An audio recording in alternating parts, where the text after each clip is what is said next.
I feel like there is a certain excitement that comes with this time of year. The new year is just far enough away that we've just started to get a taste of the year's unique flavor, but not too far away where it stops feeling novel and I start feeling cynical. That comes later, don't you worry, but for now, I want to enjoy my optimism while it lasts. A lot of the same can be said for these videos, and before the novelty of a new year and new editing software turns to business as usual, I should use this time to do what I do best: sift through the backlog, largely against my own will. As is customary, I've got 3 series delivered to me on a steaming hot platter by the random anime generator, and I've got to take a 3-episode sampler before I can decide if I want to finish my meal or ask for the manager. Except there is no manager, and I'm the chef, waiter, and customer at this fine establishment. I'd hire more employees if this restaurant made any money. 一番大事なことは誰も知らないことなんだ。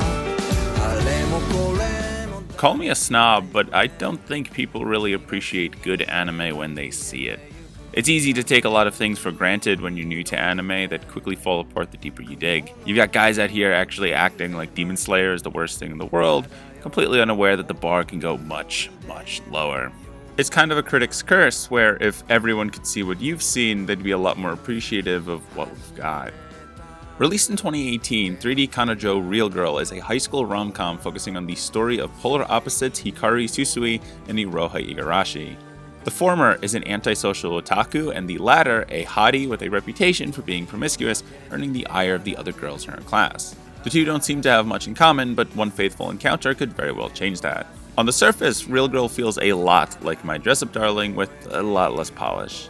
You've got your typical neat meets hot girl story that knows what it is and doesn't take too long to go where it needs to. The problem it runs into, though, is that by doing so, it ends up forcing a relationship that doesn't really feel like it should exist.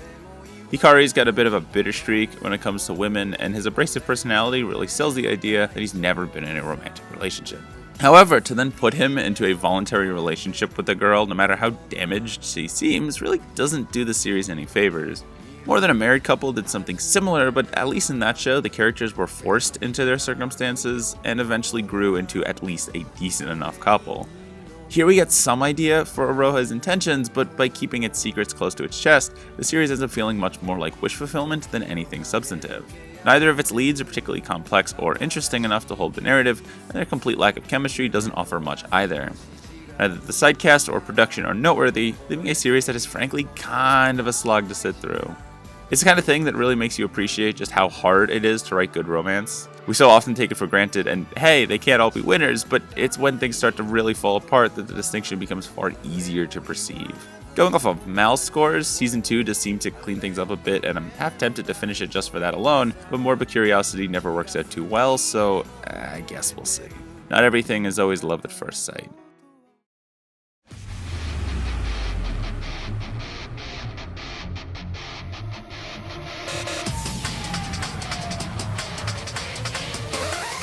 I think you'd be hard-pressed to find an anime that has as much influence on the internet as Initial D. The manga first released in 1995 and ran until 2013, with an associated anime airing on and off from 1998 to 2014 across 6 seasons. The story from the mind of Shuichi Shigeno certainly lit the world on fire, making everyone fall in love with the world of street racing, but there was another component of the franchise that would arguably have a bigger impact on pop culture. Yeah, that's right, I'm talking about that sweet, sweet Eurobeat. The genre itself is a rabbit hole and a half, but boy is it a fun one. The genre is a variation of dance music that got its start in Europe in the mid-1980s, before making its way over to Italy and then Japan towards the end of the decade. Its popularity would die down across the 90s, before eventually seeing a resurgence just in time for 1998, where it would find itself onto the Initial D soundtrack, and the rest is history. I could talk about how it found its way back into the Anglosphere through internet memes, but this backstory is already long enough as is. Airing in 2023, MF Ghost is a series that frankly, I don't know if I really have any right to talk about. It's a sequel series to Initial D written by Shigeno himself, taking place a while after the original series, and as far as I can tell, has an entirely new cast of characters. Now, I haven't actually watched Initial Z, but what's the worst that can happen? MF Ghost follows Kanoto Rivington as he takes on the world of MFG. After combustion engines were largely phased out from greater society, MFG stands as one of the last homes for speed demons to test their skills on these cars, and it's a bit of a big deal. Alongside Flag Girl Ren Sayonji, Ken Kanojo survived the world of MFG and find his lost father. Only one way to find out. Story-wise, MF Ghost is fine. In the first 3 episodes, we don't get a lot of exposure to the cast, as it's mostly focused on a single race. From what we do get, they certainly do their jobs in getting us from race to race. The plot itself is also basic, but from what I've seen, that wasn't exactly the original strong suit either. But, I mean, you're not here for that, are you? Nah, you're here for one thing, and it's those motherfucking car races. And on that front, MF Ghost got you covered. The CG is kind of rough, but it's more than worth it for the series' excellent sense of space and ability to fly its camera around to perfectly capture the action, keeping you on the edge of your seat. Like, I don't know a single thing about driving, but when the commentators look at what's going on in awe, one can't help but do the same. Top it off with yet another soundtrack full of complete bangers to further get your heart pounding. These episodes go down like butter. It's stupid, high-octane action, but alas, I do have to be the one to hit the brakes a bit. Look, the original Initial D wasn't exactly the pinnacle of 90s excellence production-wise, but 25 years is a long time, and while it is at least up to modern standards, MF Ghost's production isn't exactly flashy. Like I said, the CGI isn't awful, but will turn some people away, and the character animation isn't too much better. As already mentioned, the writing seems to be little more than a vehicle to get us to the next race. If you're looking for substance in your television, this is maybe not the best place to look. Still, since I know the original isn't exactly short, if you're looking for a good place to jump into the Initial D universe, that seems like it could be a solid starting point. All I know is I still gotta get to the OG series at some point. One day.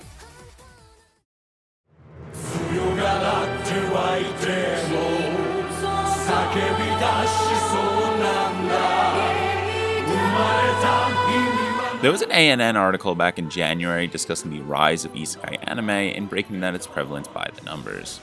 One thing that I think stuck out the most from that article was its discussion on how isekai isn't exactly the highest caliber of show, but it also isn't really trying to be.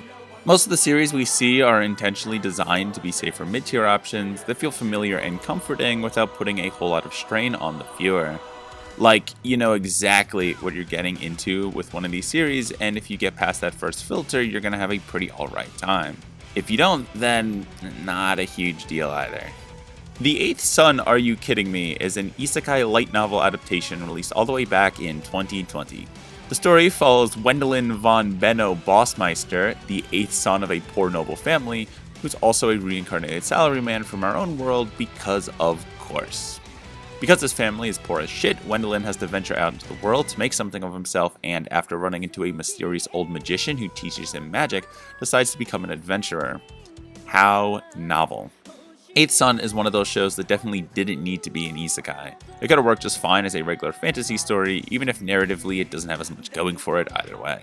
Our first 2 episodes focus mostly on Wendelin's backstory, so like many other entries here, we don't get a lot of the show's actual dynamic, but the story does pick up in episode 3 in time to give us a brief glimpse of a roster of waifus, sidecast.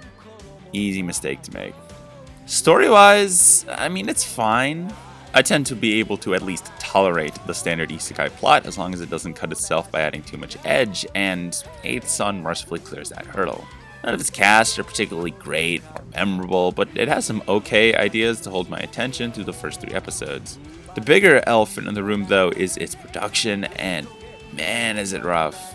The color selection is disgustingly muddy and reeks of a low budget, the animation isn't a whole lot better, and none of the design work is all that great either.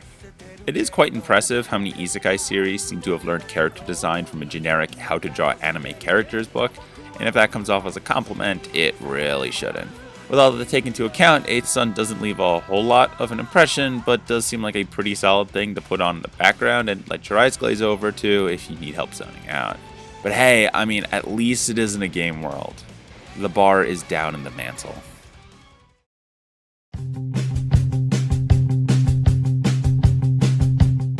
I've watched many a rom-com in my day, but none quite missed the mark as hard as Real Girl did. The character writing is extremely rough, and the pacing isn't giving the characters enough time to really feel like, characters. It seems like things do get better in Season 2, judging by scores, but there's not enough here compelling me to see it that far. could just be a severe case of survivorship bias. MF Ghost is probably the closest thing to a pure shot of adrenaline right into my veins I've seen since Redline. Its high-flying action and banging OST see its speed across the finish line all the way to completion. How does it fare? It's fine. The races are some of the most electric action scenes you're going to see in this medium, paired with writing that keeps you on the edge of your seat until the last car crosses the line. The rest of it, though, could certainly use more work. The story is paced out for a longer form medium, and it tells with much of its runtime being eaten up by races and little left to develop its characters.